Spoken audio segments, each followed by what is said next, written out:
What's up, guys? It's me, Dave, and I'm here. I'm ready to see Star Wars, The Rise of Skywalker. I know there's been a lot of theories, a lot of speculation. We don't know what's going on. I don't know what's going on. I'm just here to enjoy the movie. Whether I like it or not, we'll decide at the end. But anyway, I'm going to give you guys my opinions once I'm done. So let's go.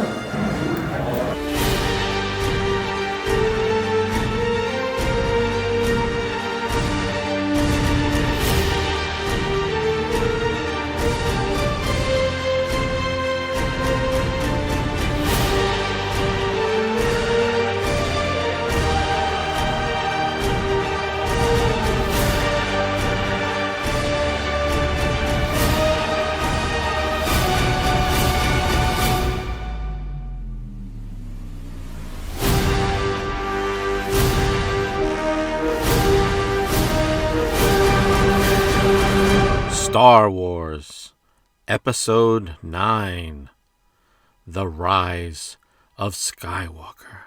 The dead speak. The galaxy has heard a mysterious broadcast, a threat of revenge, in the sinister voice of the late Emperor Palpatine. What? What? What you talking about? What you talking about? What you talking about? What you talking about, Willis? And this, my friends, this opening crawl, the first few seconds of this movie, is where I lost all interest right from the beginning, right from the get-go. I could not believe that Disney resorted into bringing back Emperor Palpatine. For what? He was already gone. Well, you know what? Clearly, Disney had no idea of what they were doing for the sequel trilogy. I saw The Rise of Skywalker opening night, December 19th, 2019. While I absolutely love going to the movie theater, this was one experience that I was looking forward to, and I was really excited. But to be perfectly honest, my expectations were so high, I walked out so disappointed. Now, I'm not really going to go into the specifics and nitpick everything I hated about this movie. Don't get me wrong. Visually, it was a beautiful movie to watch. However, the plot, dialogue, and execution was horrendous. Yes, there were some original trilogy callbacks and cameos that were really nice to see. However, that really couldn't cover up the hot mess of a movie that this was. Let me just talk about a few of the characters. Rey. This movie tried too hard to explain why she was so powerful. When you look back at the original trilogy, Luke had a much clearer path, with little to no explanation. He was a farm boy, he started to train, he became a Jedi, killed his father. Pretty simple. However, with this, I don't know, there was just way too much of her being powerful. And then she wound up being Emperor Palpatine's granddaughter? My grandchild to come home. I don't know about that one. How about Kylo Ren? I actually enjoyed his story, and I enjoyed his acting. I mean, Adam Driver is a great actor. I know what I have to do, but I don't know if I have the strength to do it.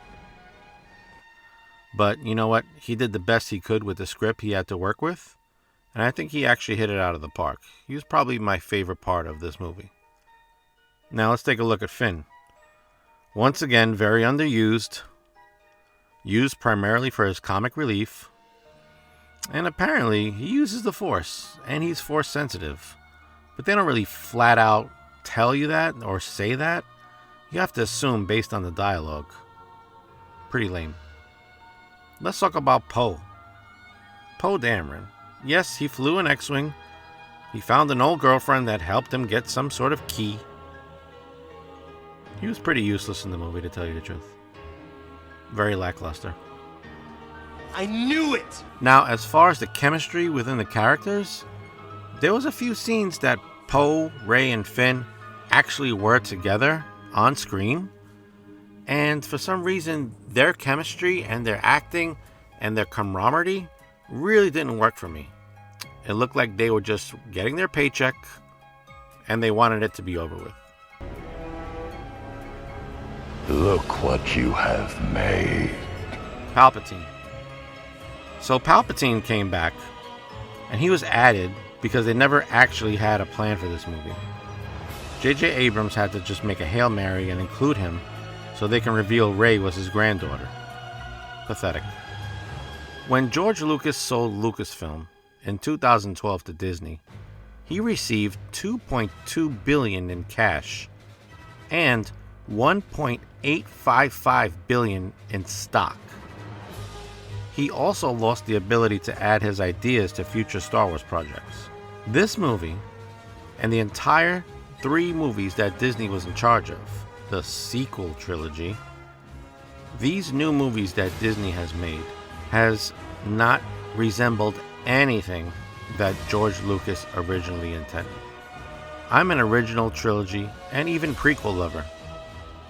They tried to call all 9 movies the Skywalker saga. Sorry, Disney. You guys got it wrong. The Rise of Skywalker, in my opinion, was a lackluster, convoluted, poorly executed cash grab. Yes, I paid to see it. Of course I'm going to see it. It's a Star Wars movie, and I love going to the movies. However, I only watched it once in the year 2020, and once in the movie theaters. So, for me, it just didn't work. Now let me just leave you guys with this little analogy. I love Star Wars. I also love going to Red Lobster. However, I don't like everything in the menu for Red Lobster. So this is the way, no pun intended, that I enjoy my Star Wars. They have a lot to offer between movies, comic books, TV shows now on Disney Plus, action figures, Lego, posters, puzzles, you name it. Me personally, I love the collectibles, I love the comic books, and I love the old movies, the originals. But I'm just not on board with the cinematic choices that they've made so far. So overall, out of 10 stars, I give this movie a 3. So guys, let me know what you think in the comment section below. Once again, if this is your first time, hit the subscribe button, help out the channel, and I look forward to seeing you guys in the next one. Hey guys, thanks for checking out the video. If you like what you see, click here for more. Also, don't forget to subscribe and click the notifications bell so you can be the first one to get all the new alerts on the new videos. Peace.